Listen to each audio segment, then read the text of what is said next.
मैं हूं तामेश्वर और मेरे इस तामेश्वर फिशरीज चैनल में आप सभी का फिर से एक बार स्वागत है। तो दोस्तों, आज का वीडियो बहुत ही खास होने वाला है क्योंकि हमारे जो किसान हैं, फिश फार्मर हैं, वो जब नया पॉन्ड बनाने के लिए जब साइट सेलेक्ट करते हैं, मतलब कि जगह का चुनाव करते हैं, तो वो जगह कैसे होना चाहिए। तो हम लोग खास इस वीडियो में आज साइट लोकेशन के बारे में बात करेंगे कि हम सही जगह कैसे चूज करें। मतलब हमको अगर फिश कल्चर करना है तो सही जगह को सेलेक्ट कैसे करें, वहाँ का कंडीशन कैसा होना चाहिए और वहाँ पे क्या क्या होना चाहिए। तो दोस्तों, इस वीडियो के माध्यम से मैं आप लोगों को वही बताने वाला हूँ कि हम लोग अगर नया फार्म चालू करना चाहते हैं, वहाँ पे फिश फार्मिंग करना चाहते हैं, तो लोकेशन कैसा होना चाहिए। तो चलिए दोस्तों, बने रहिए मेरे साथ। तो उससे पहले दोस्तों, मेरे इस चैनल को जो भी नए हो सब्सक्राइब कर दो और दबा के शेयर करो अपने दोस्तों के साथ, और लाइक भी आप लोग दबा के करो दोस्तों। तो दोस्तों, मछली पालन के लिए सही जगह कैसा होना चाहिए, इस वीडियो के थ्रू मैं आप लोग को बताऊंगा वन बाय वन। तो उसके लिए आप लोग तो सबसे पहले सही जगह का चुनाव करें। मतलब कि हम लोग में ये कैपेसिटी होता है कि अगर हम लोग कोई जमीन को देखें तो वहां का कंडीशन कैसे है, वहां मछली पालने लायक है कि नहीं, उतना तो हम लोग सोच सकते हैं, देख सकते हैं।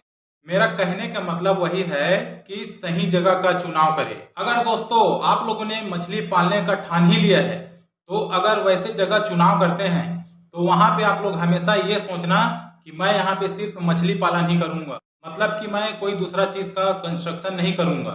तो आप लोग ये ध्यान देना कि सिर्फ आप लोग के दिमाग में ये रहना चाहिए कि मैं वहां पे मछली पालन के लिए ही जगह चुना हूं। अगर दोस्तों हम लोग दूसरे पॉइंट की बात करें तो ये है कि जब हम लोग मछली पालन के लिए जगह चुन रहे हैं तो वो जगह थोड़ा सा स्लोप होना चाहिए। तो स्लोप होने से हम लोग को फायदा क्या होगा कि हम लोग को वहां पे जगह का ज्यादा मिट्टी निकालने की जरूरत नहीं पड़ेगा। और जब हम लोग पॉन्ड बन जाने के बाद बीच बीच में जब वाटर एक्सचेंज करेंगे, मतलब कि एक पॉन्ड से दूसरे पॉन्ड में जब वाटर को एक्सचेंज करेंगे, तो उस टाइम पे हम लोग को स्लोप होने के कारण बहुत ज्यादा एडवांटेज मिलेगा इसको। तो ये बात आप लोग भी ध्यान देना दोस्तों। अगर दोस्तों अगले पॉइंट की बात करें तो ये है कि अगर हम लोग चुनाव करते हैं पॉन्ड कंस्ट्रक्शन के लिए जमीन, तो वो जमीन थोड़ा सा ऊपरी लेवल में रहना चाहिए। मतलब कि वो गड्ढा में ऐसा या तो लो लेवल पे नहीं रहना चाहिए। अगर लो लेवल पे हुआ तो उससे हमको डिसएडवांटेज क्या हो सकता है कि बरसात में जब पानी गिरेगा तो जब वहां पे पानी का लेवल बढ़ेगा, मतलब कि हो सकता है कि आने वाले दिनों में वहां पे बाढ़ भी आ सकता है। तो वो एक पॉन्ड के लिए बहुत ज्यादा खतरा रहता है दोस्तों। बाढ़ में हम लोग कुछ कंट्रोल नहीं कर पाएंगे और जो भी हमारा कल्चर रहेगा वो सब वेस्ट हो जाएगा, पूरा हमारा घाटा हो जाएगा। इसलिए ऐसा जमीन का चुनाव करना जो थोड़ा सा ऊपरी वाला जमीन हो दोस्तों। अगले पॉइंट की बात करें दोस्तों तो ये है कि जब आप लोग फिश फार्मिंग के लिए पॉन्ड कंस्ट्रक्शन करना चाहते हो तो ऐसे जगह का कभी चुनाव मत करना जो जगह पहाड़ी के आसपास हो। मतलब कि जो जमीन अगर हिल के आसपास है तो ऐसे जमीन को दोस्तों आप लोग भूल कर भी चूज मत कीजिए। इसमें हम लोग को बहुत हानि हो सकता है आने वाले दिनों में, और बहुत ज्यादा खर्चा लग सकता है पॉन्ड कंस्ट्रक्शन के लिए। और वहां पे पत्थर होने के कारण मतलब कि वहां पे मिट्टी का क्वांटिटी भी कम रहेगा, जिससे कि हमको पॉन्ड कंस्ट्रक्शन के लिए बहुत ज्यादा प्रॉब्लम फेस करना पड़ सकता है।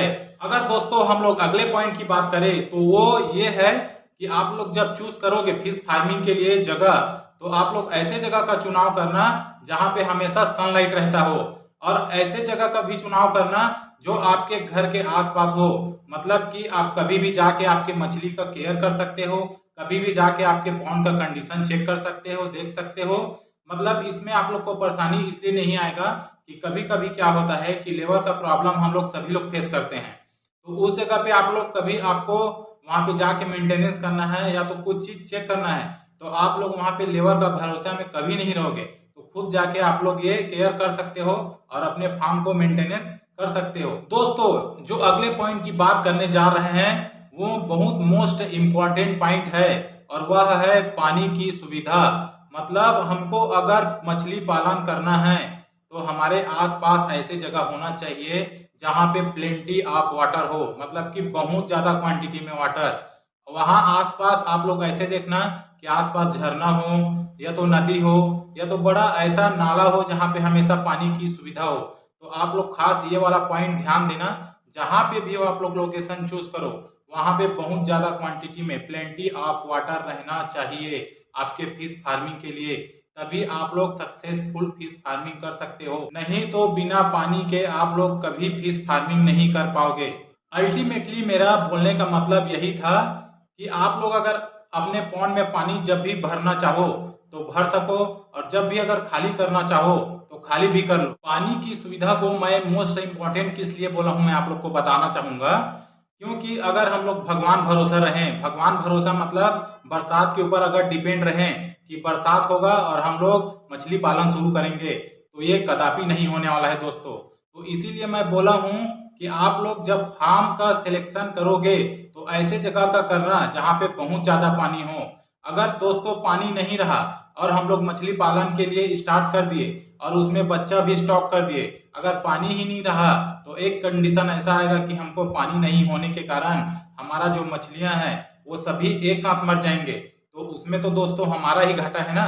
तो इसलिए मैं वही बोल रहा हूँ कि सबसे मोस्ट इम्पोर्टेंट पॉइंट है पानी का सोर्स। तो आप लोग ऐसे ही जगह को चुनना जहाँ पे आप लोग को बहुत ज्यादा क्वांटिटी में पानी मिले। अगर अगले पॉइंट की बात करें दोस्तों तो वो ये होने वाला है कि आपका जो फार्म का लोकेशन है, मतलब जहां आप फिश कल्चर करना चाहते हो, वो जो रिजर्वायर है या तो रिवर है या तो केनाल है उसके थोड़ा सा नीचे में रहना चाहिए।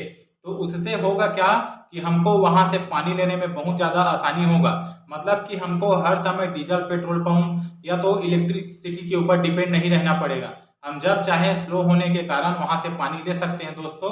तो ये भी एक बहुत इंपॉर्टेंट पॉइंट है इसके लिए। जब दोस्तों आप लोग अपने पॉन्ड के लिए बाहर से पानी लोगे तो खास बात यह ध्यान देना कि उसमें जो है कंटामिनेटेड नहीं होना चाहिए, या तो वो पानी में बदबू नहीं होना चाहिए।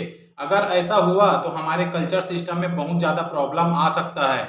और ये तो हुआ, इसके अलावा एक और चीज है, अगर हम लोग बाहर से पानी लेते हैं तो उसमें पंप के थ्रू हमारे पॉन्ड में वाइल्ड फिश आ सकता है।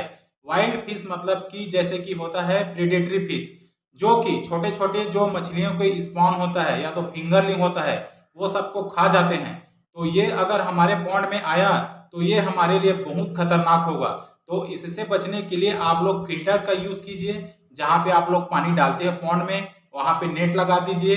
अगर मछली आया भी दूसरे तालाब से या तो दूसरे जगह से जहां से हम लोग पानी ले रहे हैं, तो वो मछली वहीं पे ही नेट में फंस जाए और वो हमारे पॉन्ड में आना ही नहीं चाहिए। ऐसा कुछ सिस्टम बना के रखो तभी अच्छा होगा दोस्तों। अगर दोस्तों हम लोग अगले पॉइंट की बात करें तो वो है बहुत महत्वपूर्ण पॉइंट होने वाला है, जो कि है सॉइल क्वालिटी, मतलब कि मिट्टी की गुणवत्ता। तो मैं आप लोग को एक पॉइंट यहीं पे स्पष्ट कर देता हूं कि आप लोग कभी ऐसा जगह का चुनाव मत करो जहां पे सैंडी सॉइल हो, मतलब कि सैंडी मीन्स बालू जगह या तो रेतीला जगह हो। तो होता क्या है दोस्तों, रेती वाले जगह में उसमें जो है वाटर होल्डिंग कैपेसिटी नहीं होता, मतलब कि जो पानी है उसको उसमें कैच करने की या तो एब्जॉर्ब करने की जो क्षमता है वो सैंडी सॉइल में नहीं होता। तो मैं आप लोगों को वही कहना चाहूंगा कि आप लोग जब जगह चूज करते हो तो ऐसे जगह को चूज करना जहां पे सैंडी सॉइल नहीं हो, मतलब कि वहां पे होना चाहिए क्ले। क्ले जो एक मिट्टी का प्रकार है जिसमें कि जो वाटर को ऐसा सक करने का या तो पकड़ के रखने की क्षमता बहुत ज्यादा होता है क्ले में। तो आप लोग हमेशा ध्यान देना कि ऐसे जगह का चुनाव करना जहां पे क्ले हो, सैंडी ना हो दोस्तों हमने अगर साइट सिलेक्शन कर लिया तो हमको ये कैसे पता होगा कि वहां की मिट्टी हाँ मछली पालन करने लायक ही है। अगर वो क्ले भी है तो हम कैसे माने कि वहां पे मछली का पालन हो सकता है। तो उसके लिए दोस्तों मैं आप लोग को एक इजी और बहुत अच्छा टेस्टिंग बताने वाला हूँ। वहां के मिट्टी को आप लोग कैसे जांच सकते हो कि यहाँ पे हम लोग मछली पालन कर सकते हैं। तो उसके लिए आपको करना क्या होगा, उस जगह में जाना और वहां का मिट्टी लेना ऐसे हाथ में और उसका एक छोटा सा बॉल बनाना, और बॉल बनाने के बाद उसको हवा में ऐसे उछालना, उछालने के बाद फिर से पकड़ लेना। अगर वो आपके हाथ में एज इट इज रहा, मतलब कि वो बॉल का शेप चेंज नहीं हुआ या तो वो बिखरा नहीं, तो आप लोग समझ लेना कि वहां पे मछली पालन करने के लिए बहुत ही अच्छा जगह है। लेकिन अगर वो बॉल उछालने के बाद अगर हाथ में लिए और वो ब्रेक हो गया या तो बिखर गया, तो आप लोग ये समझ लेना कि उसमें सेंट ज्यादा है और वो मछली पालन करने के लिए वो जगह अच्छा नहीं है। अगर दोस्तों हो सके, ऐसा कई बार होगा कि अगर वो बॉल हाथ में आने के बाद एज इट इज रहा, तो हम ये कैसे मानेंगे कि हाँ यहाँ पे मछली पालन कर ही सकते हैं। तो दोस्तों ये एक और टेस्ट बताने वाला हूँ, ऐसा परीक्षण आप लोग कर सकते हो।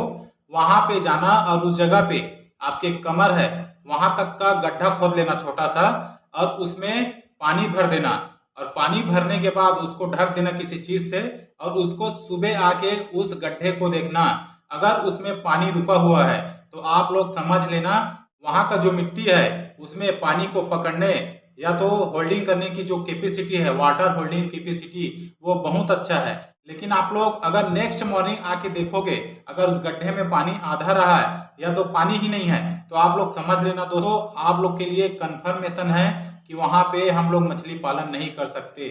वहां की जो मिट्टियां हैं उसमें वाटर होल्डिंग कैपेसिटी नहीं है, मतलब पानी को जो धारण करने की क्षमता है वो उस मिट्टी में नहीं है। तो ऐसे जगह पे हम लोग मछली पालन नहीं कर पाएंगे दोस्तों।